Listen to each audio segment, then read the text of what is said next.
Welcome to the small town of St. Regis, the fictional town that we'll be using in our case study.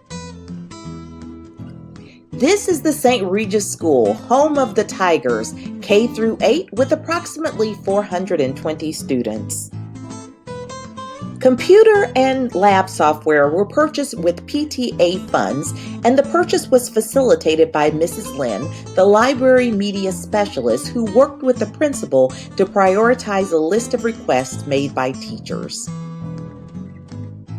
The purchased software was used by most teachers and students in the computer lab for several months. However, there's a recent request and some teachers want to use the software in their rooms in lieu of the computer room and ask Mrs. Lynn to provide them with copies of the software for installation on the computers in their classrooms. Mrs. Lynn complies with the request and provides teachers with CDs with software copied for their individual uses in their classrooms.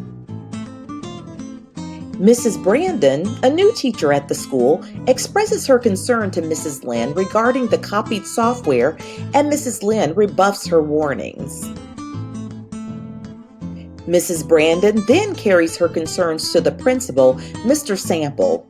He's unaware and asks for additional details.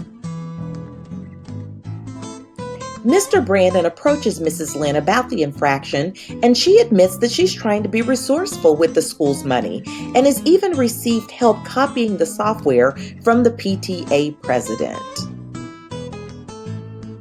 Mr. Brandon instructs Mrs. Lynn to cease and desist in making any additional copies and to gather the copies that she's already distributed. Mrs. Lynn is reluctant to follow his instructions and truculent in her defiance. Let's get started with our case study.